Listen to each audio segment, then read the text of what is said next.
आत्मविश्वास, जिसको अपनी आत्मा में विश्वास होता है वह सेल्फ कॉन्फिडेंस कहलाता है। और सेल्फ कॉन्फिडेंसल वाला व्यक्ति जो है कहीं पर भी नहीं अटकता पूरे विश्व में, इस कारण ये तरक्की कर रहे हैं। लेकिन सामान्य व्यक्ति का आत्मविश्वास घटता जा रहा है, घटता जा रहा है, इतना घट रहा है कि वो अपने आप को किसी काबिल ही नहीं समझता है, किसी के योग्य नहीं समझता है। तो अध्यात्म विज्ञान की दृष्टि से व्यक्ति के अंदर आत्मविश्वास कैसे पैदा किया जा सकता है, कृपया हमें मार्गदर्शन दीजिए।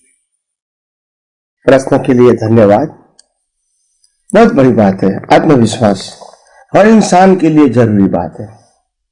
और हमारी दृष्टि गलत होने के नाते हमारा जो आत्मविश्वास है वो ज्यादा हो कम होता है, ज्यादा होता है, कम होता है, ज्यादा होता है। डिप्रेशन एलिवेशन, डिप्रेशन एलिवेशन, मतलब कभी स्टेबल नहीं होता है, क्योंकि परिस्थितियां बदलती रहती है, विचार बदलते रहते हैं, भाषा बदलते रहते हैं, संजोगों बदलता रहता है, और इसीलिए हमारा आत्मविश्वास भी कम ज्यादा हो रहा है, क्योंकि हमारी दृष्टि रिलेटिव सत्य के ऊपर आधारित है। तो वो तो होना ही है, वो अनस्टेबल है तो फिर कॉन्फिडेंस भी अनस्टेबल रहेगा। हमारी दृष्टि आत्मा के ऊपर होनी चाहिए, जो स्टेबल है, सर्वशक्तिमान है, इनफाइनाइट पावर है और अविनाशी है, वो स्थिर है। हम जब अस्थिर और टेम्परेरी के ऊपर विश्वास लगाएंगे तो क्या हमारा विश्वास टिक पाएगा लंबे समय के लिए? नहीं। जो स्थिर है, जो शाश्वत है, जो परमानेंट है, इनफाइनाइट पावर वाला है, अगर वहां दृष्टि रहेगी तो अपने आप स्थिरता भी आएगी और आत्मविश्वास भी आएगा। तो यह गलती क्या होती है? दृष्टि में गलती कहां होती है? ये तो मैंने सिंपल समझाया। लॉजिकली गलती ये होती है, हम ये मानते हैं कि हम शरीर से जीते हैं, हम हवा पानी खुराक से जीते हैं, हम संबंध सत्ता संपत्ति साधनों से जीते हैं। इन शॉर्ट, हम टोटली शरीर और शरीर के माध्यम से मिला हुआ संयोग के ऊपर आधारित है। ये हमारी दृष्टि है। वहां तक तो कंफ्यूजन है, वहां तक तो कॉन्फिडेंस आने की संभावना ही नहीं है, परिवर्तनशील है। तो फिर आत्मविश्वास कैसे आएगा? हमको हमारी दृष्टि बदलनी पड़ेगी। आत्मा है तो शरीर है, शरीर है तो संयोग है।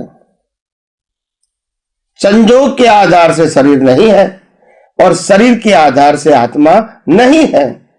हमारी डिपेंडेंसी खुद ही टेम्पररी के ऊपर है, खुद ही अप्स एंड डाउन्स, परिवर्तनशील होने वाले संयोग के ऊपर है। तो फिर स्वाभाविक आत्मविश्वास कैसे आएगा, कैसे रहेगा और कैसे बढ़ेगा? खुद ही परिवर्तनशील है।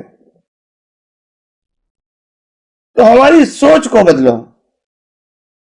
आत्मा के आधार से शरीर है, शरीर के आधार से आत्मा नहीं है। शरीर को जलाने के बाद भी आत्मा रहेगा, मतलब वो शरीर के ऊपर डिपेंडेंट नहीं है। और शरीर के आधार से संजोग है। अगर शरीर नहीं है तो दुनिया है ही नहीं।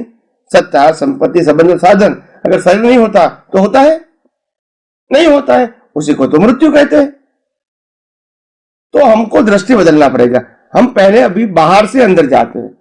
जो साधन संपत्ति सत्ता संबंध है तो शरीर की वैल्यू है, और तो फिर आत्मा है तो हम जीवित है, यानी उसकी वैल्यू लॉस कर दिया हमने और बाहर की वैल्यू बढ़ा दिया। सेकेंडरी वैल्यू शरीर की किया और थर्ड वैल्यू आत्मा की किया। उनकी हाजिरी से होता है। आध्यात्म विज्ञान में कहते आत्मा के आधार से शरीर है, शरीर के आधार से आत्मा नहीं है। तो वैल्यू किसकी होनी चाहिए? शरीर और आत्मा की बात होगी तो आत्मा की वैल्यू होनी चाहिए। और जब आत्मा की वैल्यू होगी, वो तो चेतन है, अविनाशी है और अन्न शक्ति वाला है। जब इसकी ही वैल्यू करेंगी, उसकी वैल्यू दृष्टि में होगी, तो कॉन्फिडेंस में कमी आ सकती है? कॉन्फिडेंस में कमी आ सकती है? नहीं आ सकती है, क्योंकि वो तो चेतन अविनाशी अनंत शक्ति वाला है, उसमें कभी कम तो होगा ही नहीं। तो कॉन्फिडेंस कैसे जाएगा हमारा? अगर चला जाने का कहेंगे, डिप्रेस होने कहेंगे, कैसे होगा बताइए? Is stable and permanent. तो आत्मविश्वास बढ़ाने के लिए हमको ये बात समझना पड़ेगा कि चाहे अवस्थाएं रहे या न रहे, शरीर रहे या न रहे, मगर मैं हूं तो शरीर है, मैं हूं तो संजोग है, और मैं हूं तो दुनिया है। अगर मैं नहीं हूं तो दुनिया है ही नहीं। मगर हम क्या मानते हैं? दुनिया है तो हम हैं, दुनिया के बिना हम कुछ नहीं है। बस ये सोच को बदलना पड़ेगा। ये पूरे ब्रह्मांड के अंदर आत्मा की शक्ति से ज्यादा शक्ति ब्रह्मांड में चैतन्य के रूप में किसी के पास नहीं है। न चाहे राम के पास थी, न कृष्ण के पास थी, न महावीर के पास थी। क्योंकि राम कृष्ण महावीर की जो शारीरिक शक्ति थी वो भी तो कुदरत के अधीन थी और टेम्पररी थी। मगर आत्मा की शक्ति कुदरती कानून के ऊपर आधारित नहीं है और परमानेंट है, कभी कम ज्यादा नहीं होती है। तो हमारे आत्मा में, प्रत्येक आत्मा में जो पावर्स है, प्रत्येक आत्मा में जो चैतन्य स्वरूप है, प्रत्येक आत्मा जो अविनाशी है, वो परमानेंट है, टेम्पररी नहीं है।